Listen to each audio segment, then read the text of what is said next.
introduced me at the company party as the Leech maid. Little did she know that I've been the majority shareholder since my late husband's first investment. I'm glad to have you here. Follow my story until the end and comment the city you're watching from so I can see how far my story has reached.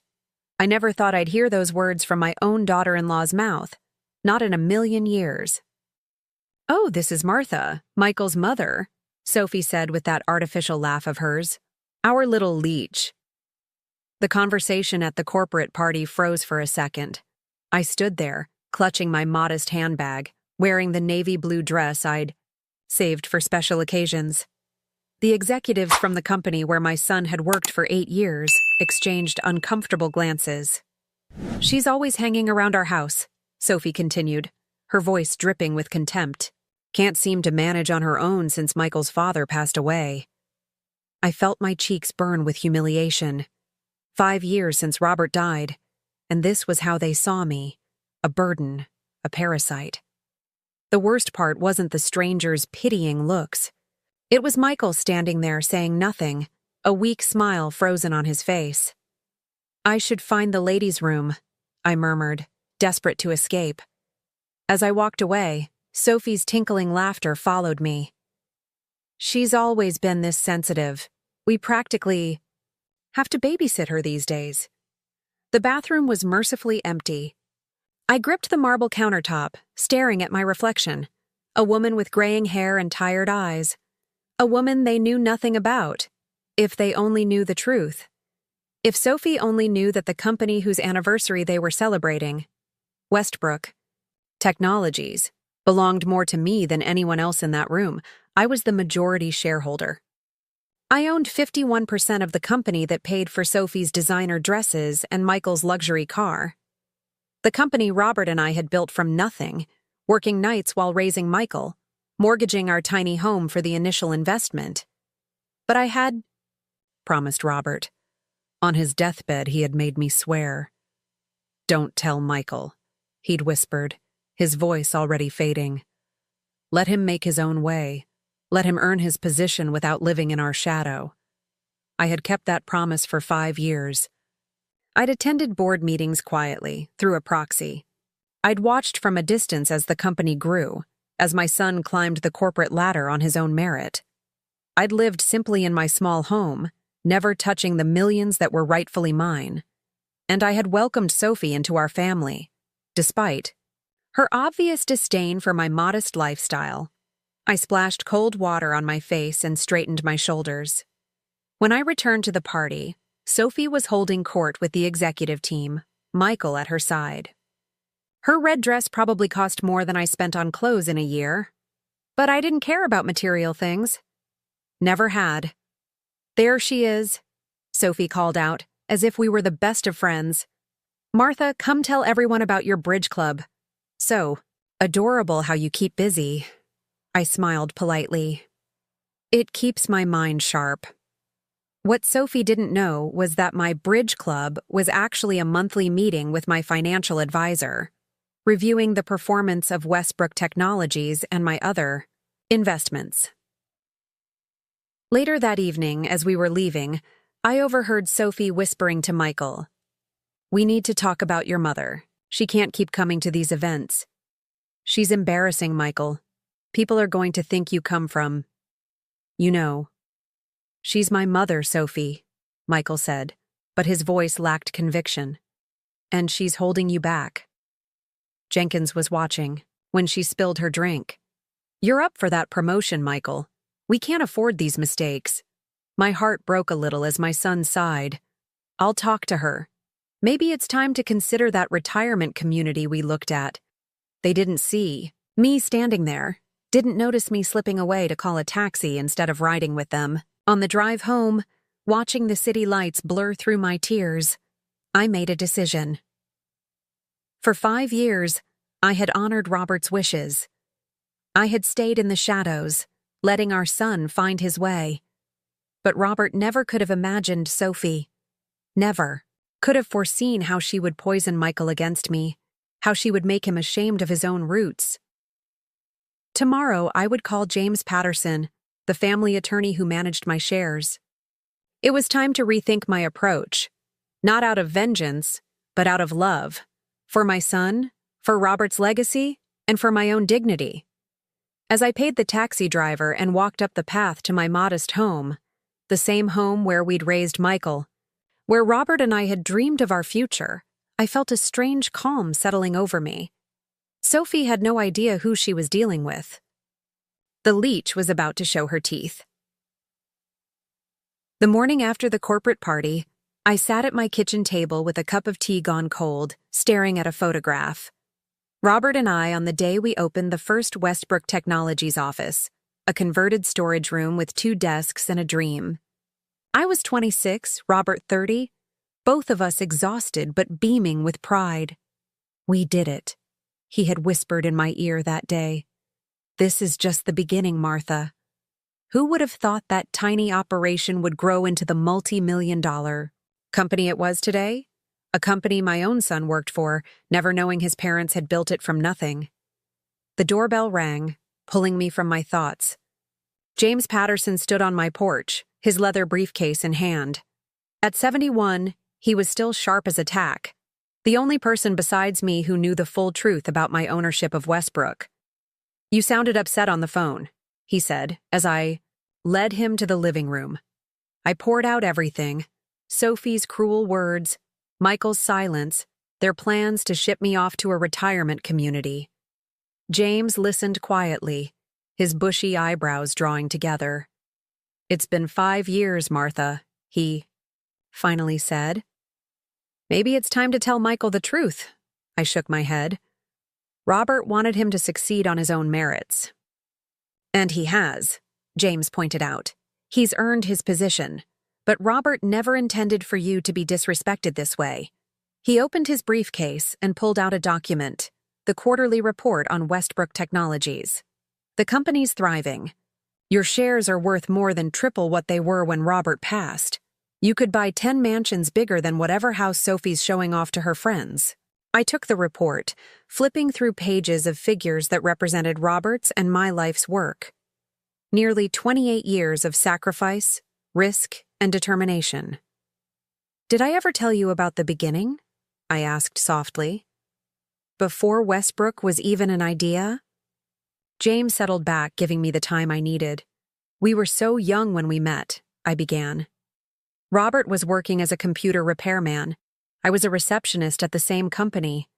We lived in that tiny apartment on Maple Street, the one with the leaky ceiling and temperamental heating. I smiled at the memory.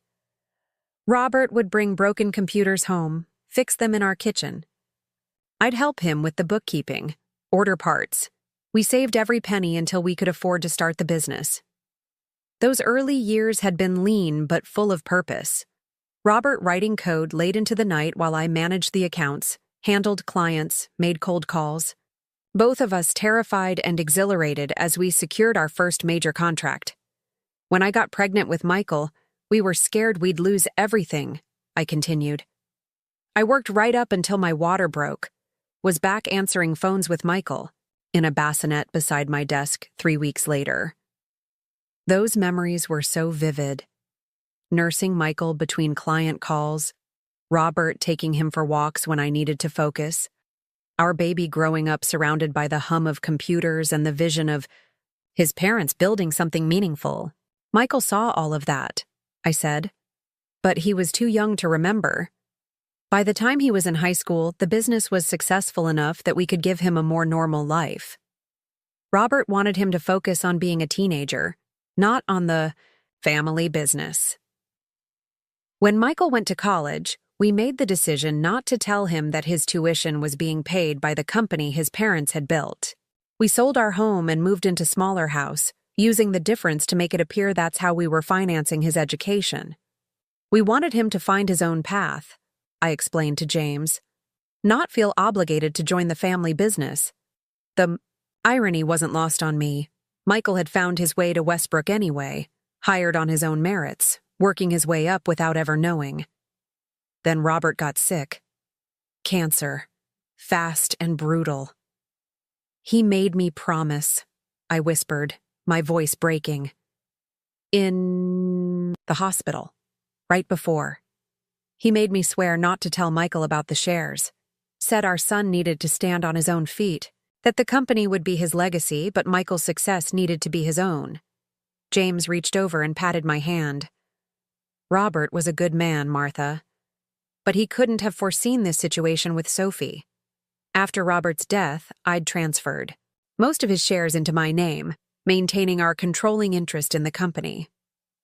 A small portion went into a trust for Michael that would mature when he turned 40, still 5 years away. As far as Michael knew, his father had left him a modest inheritance, nothing more. Sophie met Michael 3 years ago, I said.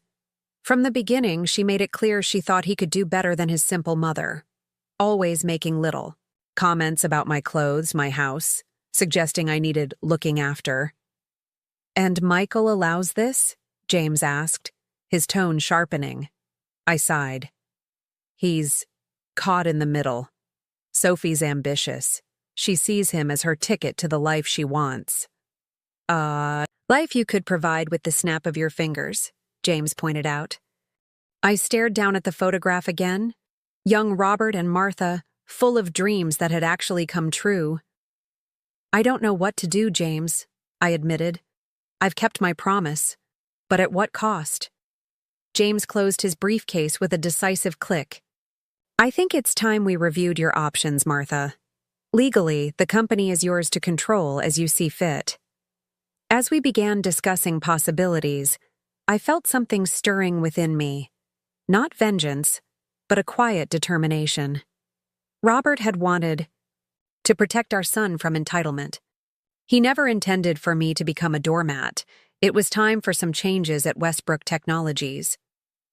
The following week, I decided to do something I hadn't done in years, visit Westbrook Technologies headquarters. Not as the majority shareholder, but as Michael's mother, bringing him lunch as I occasionally did before Sophie came into our lives. The gleaming glass building downtown was a far cry from our first office. I signed in at reception, noting how the young woman eyed my modest clothing with barely concealed judgment. I'm here to see Michael Westbrook, I said. I'm his mother. She looked skeptical, but called up to his office. Minutes later, Michael appeared, surprise and something like discomfort on his face. Mom, what are you doing here? He glanced around nervously, as if worried someone important might see us. I brought your favorite, I said, holding up the bag containing his lunch. Chicken salad on sourdough. His face softened slightly. You didn't have to do that. He led me to a small break room instead of his office. I understood. He didn't want colleagues seeing his unfashionable mother in his workspace. As we sat, I noticed dark circles under his eyes. You look tired, sweetheart. Ran a hand through his hair, a gesture so like his father's it made my heart ache. Big project. Sophie's been stressed too. She's got her heart set on that house in Lakewood Estates, and we can't afford it unless I get this promotion. I knew Lakewood Estates, multi-million-dollar homes where executives and old money lived, far above Michael's current salary, even with Sophie's income from her part-time interior design work. That's quite ambitious, I said carefully. Michael sighed.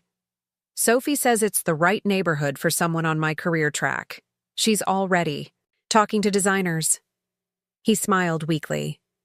You know, Sophie, once she sets her mind on something. I certainly did know. After lunch, I asked to use the restroom. Instead, I took a detour, wandering the halls of the company Robert and I had built.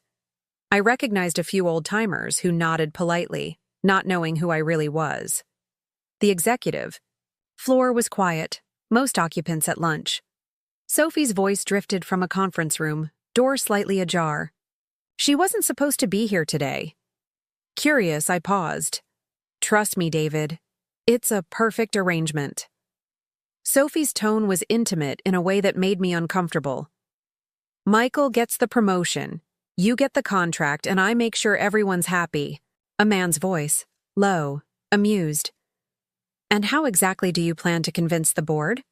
They're notoriously conservative about the Asian expansion. Michael has a presentation next week. I've helped him prepare it. Once he's VP of operations, he can push through your proposal easily. And what does your husband think about you meeting me like this? Sophie laughed. Michael sees what I want him to see. He's so desperate for approval, it's almost too easy. I leaned against the wall, blood pounding in my ears. Was Sophie having an affair? Or was this some kind of business manipulation? There's still the matter of the unknown shareholder. The man, David said. No one seems to know who controls those shares since old man Westbrook died. Michael says his father left everything to some trust. The shares will come to him eventually. Until then, we work with what we have. Speaking of which, there was silence, then sounds that confirmed my worst suspicions. I hurried away, feeling sick. Back home, I called James immediately. He arrived within the hour, bringing along Sarah Miller, the former CFO of Westbrook, who had retired last year but still served as my proxy on the board. Sophie's involved with someone named David, I explained. They're plotting something involving an Asia expansion, and she mentioned Michael's upcoming presentation to the board. Sarah's expression darkened. That would be David Reynolds. Smooth. Operator. Runs a consulting firm specializing in Asian markets. He's been pushing the board to invest millions in a risky venture. We've been resistant. Until now, James added grimly. If Michael becomes VP of operations and advocates for it, they're using my son, I said, the realization burning like acid. There's more, I continued, explaining Sophie's comment about the unknown shareholder and Michael eventually inheriting. James and Sarah exchanged looks. Martha, James said gently, I think Sophie is planning for the long term.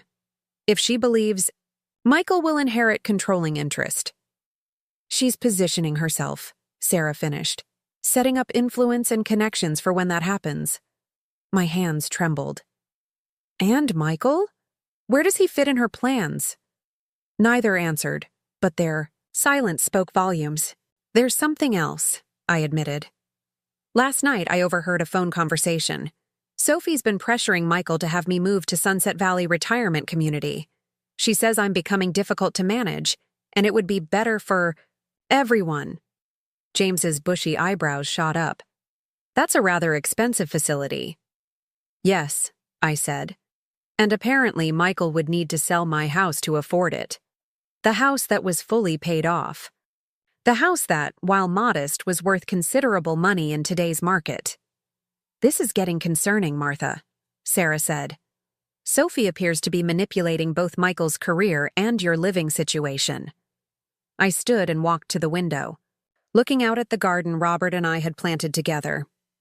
I made a promise to my husband, I said quietly, but I don't think he would want this. What do you want to do? James asked. I turned back to them, decision made. I want to protect my son and the company we built, not by revealing everything. Right away. That might just drive Michael further into Sophie's influence. A more subtle approach, then, Sarah suggested. I nodded. I'm going to attend the board meeting next week, not as Martha Westbrook, but as M.R. Wilson, the proxy shareholder. It's time I saw exactly what Sophie and this David are planning. And if Michael recognizes you? James asked. I smiled grimly. Sophie has made it very clear that no one expects to see Martha Westbrook in a boardroom. Sometimes invisibility has its advantages. As James and Sarah left, making arrangements for the meeting, I felt a calm determination settle over me. Sophie thought she was playing a clever game, using my son as a pawn in her ambitions. She had no idea she was playing against the woman who had built the board itself. The day of the board meeting arrived with a pounding rainstorm, fitting for the turmoil I felt inside. I stared at my reflection in the bedroom mirror, barely recognizing myself. Gone was the simple Martha in practical clothes. Sarah had taken me shopping for the occasion, insisting that M.R. Wilson, mysterious major shareholder, would dress this part. I wore a charcoal gray suit with subtle pinstripes, crisp white blouse, and low heels that still felt foreign on my feet. My usually unstyled gray hair had been cut into a sleek bob and colored a rich chestnut brown, close to my natural color before age had taken it.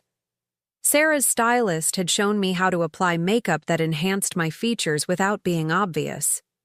"Perfect," Sarah said, appearing behind me.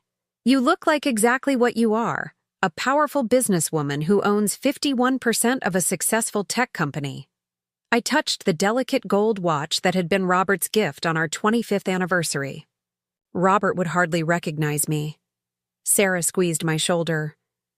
"He'd be proud, Martha. You're protecting everything you built together." The Westbrook Technologies boardroom was on the top floor, with floor-to-ceiling windows overlooking the city. I entered behind Sarah, who had coached me thoroughly on how M.R. Wilson would behave. Confident, reserved, observant. Heads turned as we entered. I recognized most of the board members from the reports James provided, though I'd only met a few in person over the years. Michael sat near the middle of the table, looking nervous. At the far end sat Sophie, who technically had no position at the company, but had apparently been invited for this special presentation. Beside her was a handsome man in his early 40s, David Reynolds, I presumed. "Ah, Sarah," said Richard Foster, the board chairman. "And this must be M.R. Wilson," Sarah supplied smoothly. "Here to observe today's proceedings." Murmurs circulated the room. The mysterious shareholder had sent proxies to meetings for years but had never appeared in person. I nodded politely but said nothing, taking a seat near the head of the table. Michael was staring at me with a slight frown, as if trying to place my face. I kept my expression neutral, though my heart pounded. Would he recognize his own mother, beneath the tailored suit and new hairstyle? His gaze moved on. Sophie leaned over to whisper something to David, both looking suspiciously at me. I opened the leather portfolio Sarah had provided, acting absorbed in the meeting agenda. The meeting proceeded with routine business first. I spoke only when necessary, keeping my comments brief and direct as Sarah had advised. Michael kept glancing at me, that puzzled look returning. Sophie was less subtle, openly studying me with narrowed eyes. Finally, Richard announced, "Next item, presentation on the proposed Asian market expansion by Michael Westbrook." Michael stood, straightened his tie nervously, and moved to the front of the room. As he began his presentation, I could see Robert in him, the same earnest intelligence, the careful way he explained complex concepts. But I also saw something Robert never had, an undercurrent of desperation, a need to impress at all costs. His proposal involved opening offices in Singapore and Shanghai, with a significant investment in speculative software development tailored to Asian markets. The numbers he projected were ambitious, bordering on fantasy. "As you can see," Michael concluded, "our projected return on investment would be 27% within 18 months, with potential for exponential growth thereafter." I glanced around the table. Most board members looked skeptical. David Reynolds, however, was nodding enthusiastically. "Very impressive, Michael," David said.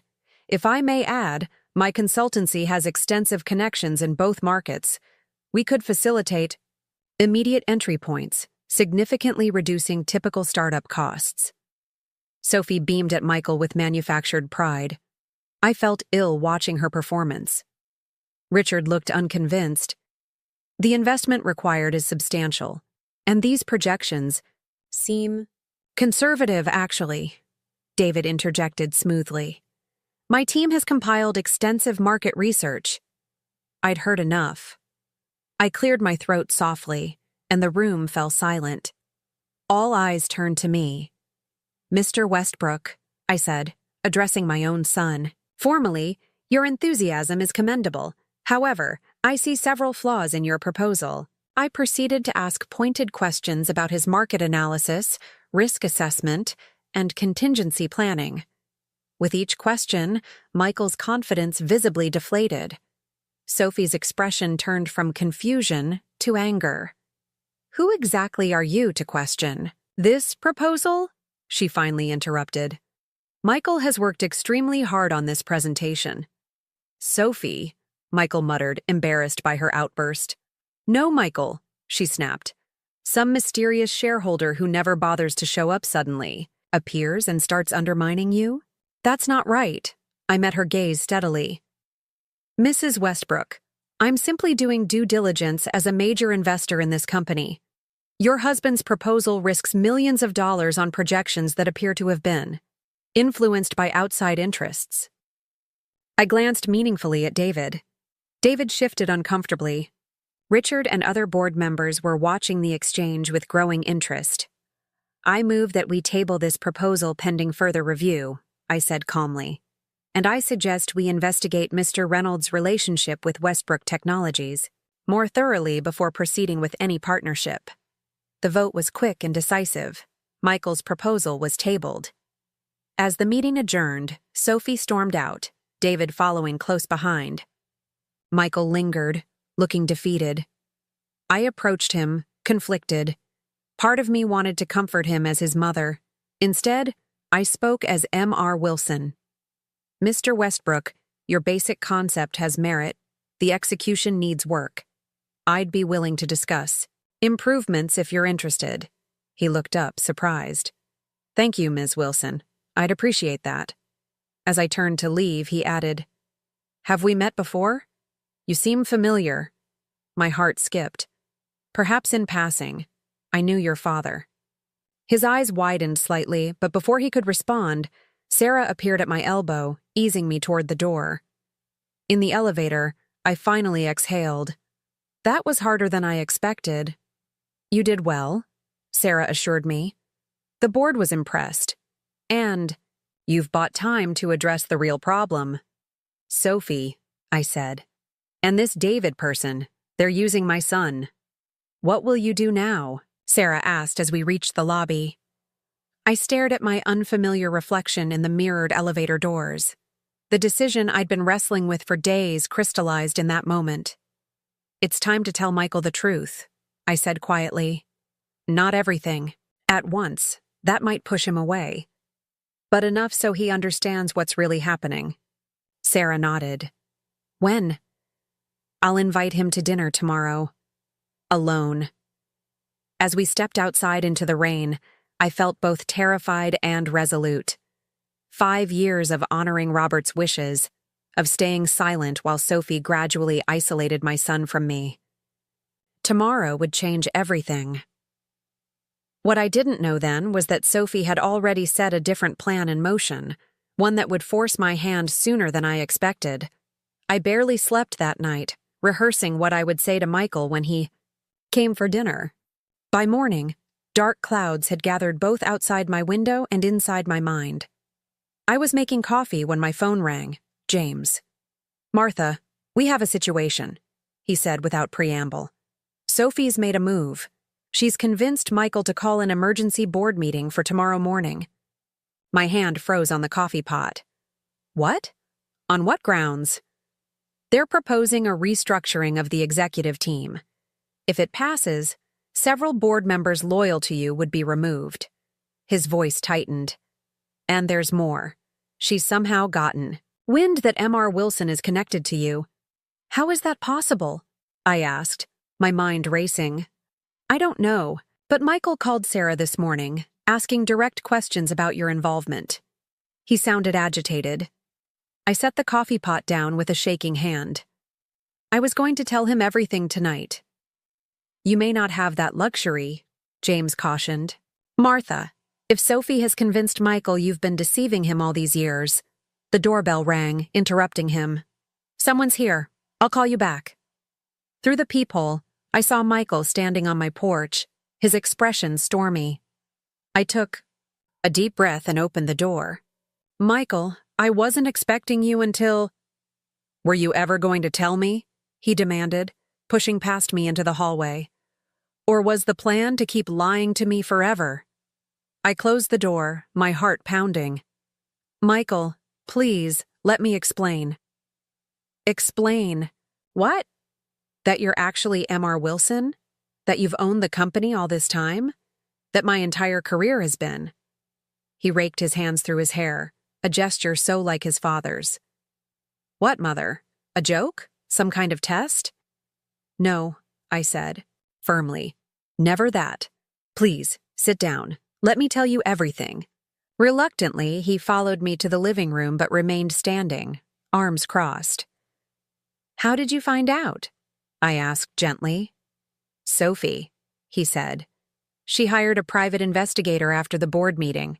She thought there was something strange about this Wilson person who appeared out of nowhere and tanked my proposal. I closed my eyes briefly. Of course she had. Is it true? Michael demanded.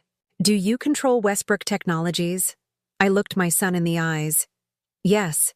Your father and I founded the company before you were born. When he died, I inherited his shares. I own 51% of Westbrook. Michael stared at me as if seeing a stranger. All these years, you've been living here in this modest house driving that old car while you were worth millions, I confirmed. Yes. Why? The word came out like an accusation. Why would you hide this? Why would you let me work there? Not knowing? Do you have any idea how humiliating this is? It was your father's wish, I said. He wanted you to succeed on your own merits, not because you were the owner's son. He believed it would make you stronger, more independent. And you? Michael's voice cracked slightly. What did you want? The question pierced my heart. I wanted to honor your father's dying wish. But I also wanted to protect you, Michael scoffed. Protect me? From what? Success? Wealth? Knowing my own heritage? From never knowing if you'd earned your position, I explained, willing him to understand. From the doubt that would have followed.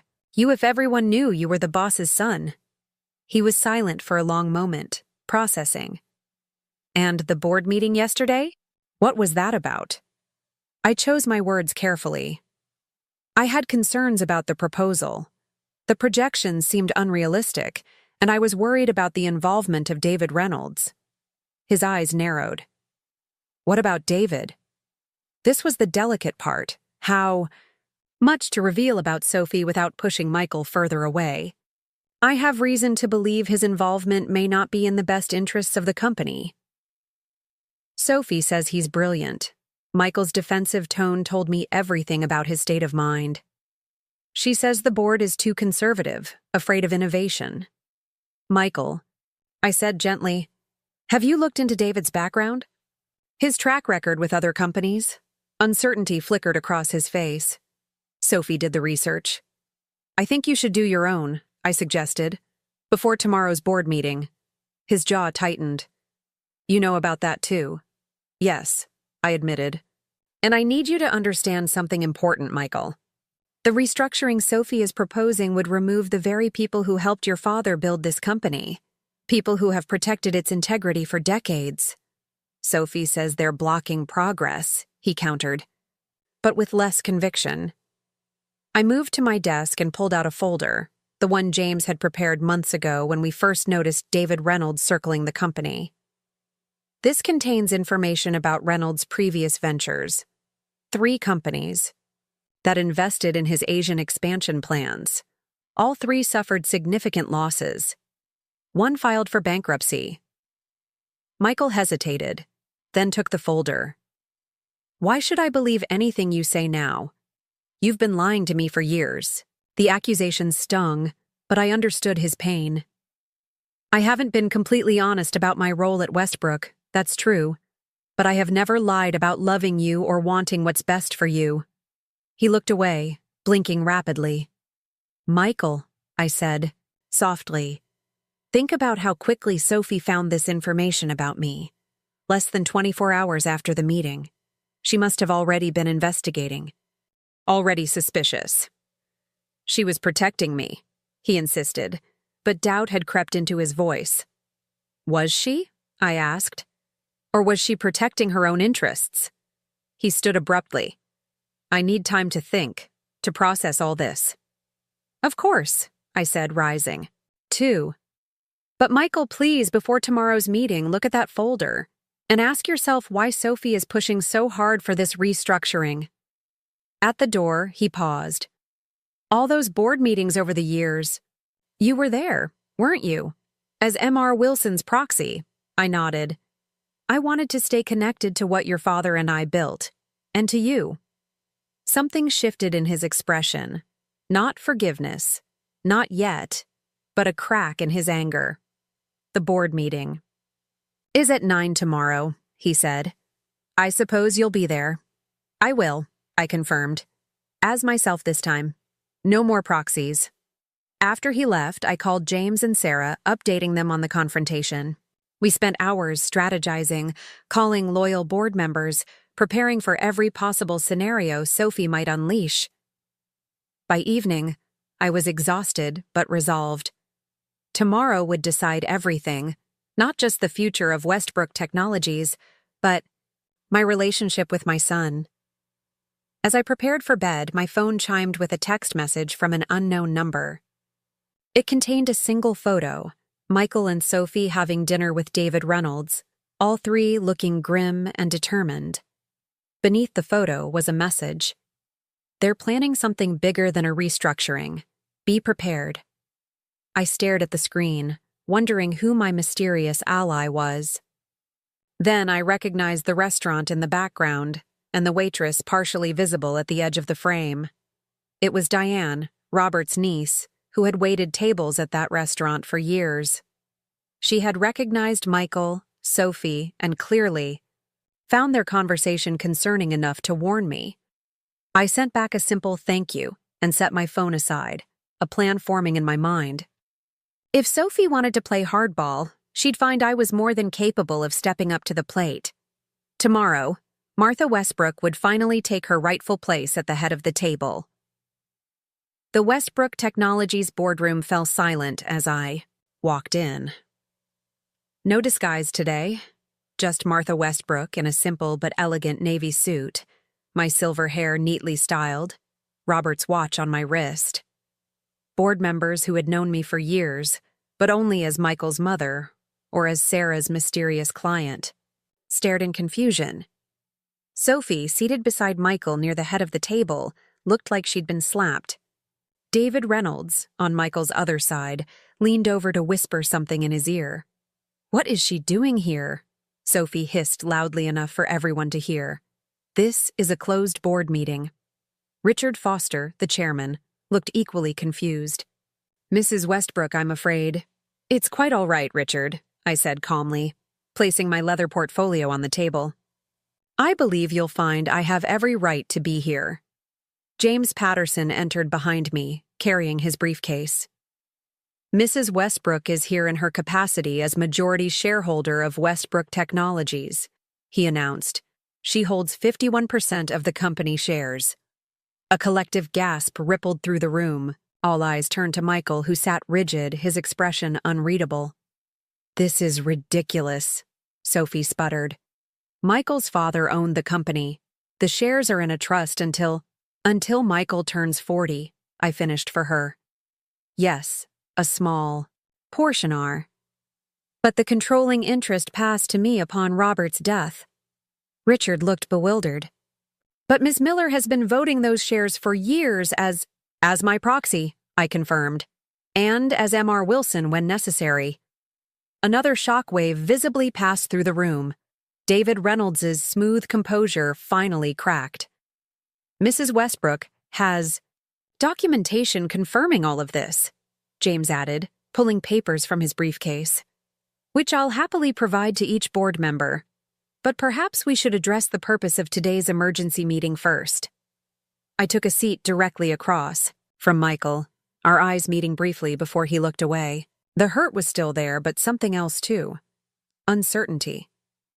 Yes, let's proceed, Richard agreed, gathering himself. Michael, you called this meeting to propose restructuring the executive team? Michael cleared his throat. Actually, in light of recent information, I'd like to propose a different agenda. Sophie whipped her head around to stare at him. Michael, we discussed this. Stick to the plan. A tense silence followed. Michael looked down at the folder in front of him, the one I'd given him the day before, containing all the evidence about David Reynolds's failed ventures. I spent last night doing additional research, Michael said slowly, about our company's history, about David Reynolds' business record, and about the Asian expansion proposal. He looked up, his gaze moving from Sophie to David to me. I found some troubling inconsistencies. Michael, Sophie warned, her voice tight. He ignored her. Mr. Reynolds has been involved with 3 companies that attempted similar expansions into Asian markets. All 3 suffered significant losses. David's smile turned cold. Markets involve risk, Michael. Your father understood that. My father, Michael repeated, emphasis on the word, built this company with careful growth strategies.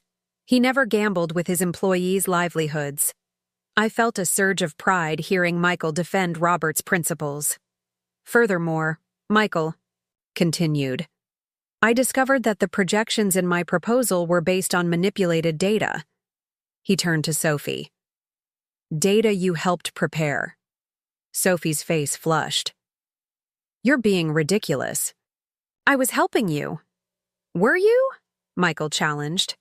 Or were you helping David secure a multi-million-dollar consulting contract? David stood abruptly. I don't have to sit here and listen to these accusations. Actually, you do, I interjected, because the board should also know about your previous relationship with international tech partners, the company you recommended as our Asian manufacturing partner. I nodded to James, who distributed more documents. A company where you were previously a silent partner and still receive consulting fees, the board members murmured as they reviewed the evidence. This is a witch hunt, David snapped. Michael stood slowly. No, it's due diligence. Something I should have done before bringing this proposal forward. He faced the board. I withdraw my proposal for Asian expansion and recommend we sever all ties with Reynolds Consulting. Michael! Sophie grabbed his arm. You're ruining everything. He pulled away from her. No, Sophie, I'm stopping us from making a terrible mistake. He turned to face her fully. Just like I'm stopping us from making a terrible mistake about my mother. Sophie's expression turned venomous. Your pathetic mother has been lying to you for years. She's been controlling your career, manipulating everything from the shadows. My mother, Michael said quietly, has been honoring my father's wishes while protecting the company they built together. He looked at me then, his eyes softening. Something I'm only beginning to understand. Richard cleared his throat.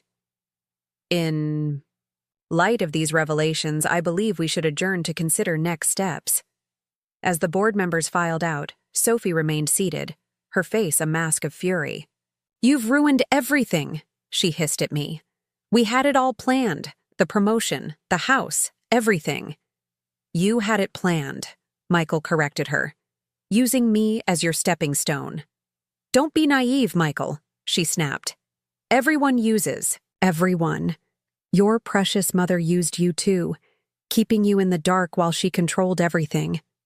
There's a difference, he replied. She did it out of love. You did it out of greed. Sophie grabbed her purse and stood. This isn't over, she threatened, glaring at both of us before storming out, David trailing behind her. Finally, Michael and I were alone in the boardroom. I'm still angry with you, he said after a long silence. You should have told me the truth. Years ago? I know, I admitted. Keeping your father's promise became a habit, then a shield. I was afraid if I told you, I'd lose you. Instead, you almost lost me to Sophie's manipulations. He shook his head. When did you know? About her and David? I suspected at the company party, I said. Then confirmed it when I overheard them at the office. He nodded slowly. Last night, after I left your house, I called some former colleagues who had worked with David. Everything you said was true. His voice caught. And then I started wondering what else you were right about. Sophie? I asked gently. I checked. Her phone while she was in the shower, he admitted. The text between her and David. They've been planning this for months. using me as their ticket into the company. He looked up, his eyes shining with unshed tears. Was I that blind, Mom? The word mom, so simple, so powerful, broke something open inside me. We see what we want to see in the people we love, I said softly. I've made my own mistakes. Michael came around the table and took the seat beside me. What happens now? With the company? With us? I reached for his hand. That's up to you. Your father wanted you to make your own way, and you have. You're a good businessman, Michael, with or without the Westbrook name behind you. And Sophie? I squeezed his hand. Also your decision. But speaking as both your mother and the majority shareholder of this company, I'd recommend some serious reconsideration of that relationship. A ghost of a smile touched his lips. Already ahead of you. I packed a bag this morning. 2 months later, I sat in the same boardroom, watching with pride as Michael presented a new proposal, a carefully researched plan for expanding our educational software division. Sophie was gone from his life, though the divorce proceedings were just beginning. David Reynolds had disappeared, moving on to other potential marks. Michael had moved into the guest house on my property temporarily, he said, though we both knew he was healing from more than just a failed marriage. He was reconnecting with his roots, with the legacy his father and I had built. And so, Michael concluded his presentation, I believe this expansion stays true to Westbrook's core values, while positioning us for sustainable growth. Thank you, Michael, I said from my place at the head of the table, a position I had finally, publicly claimed. The board will vote now. The proposal passed unanimously. As the meeting adjourned, Richard approached me. Martha, I've been meaning to tell you, Robert would be proud of how you've handled everything. I smiled, touching the watch on my wrist.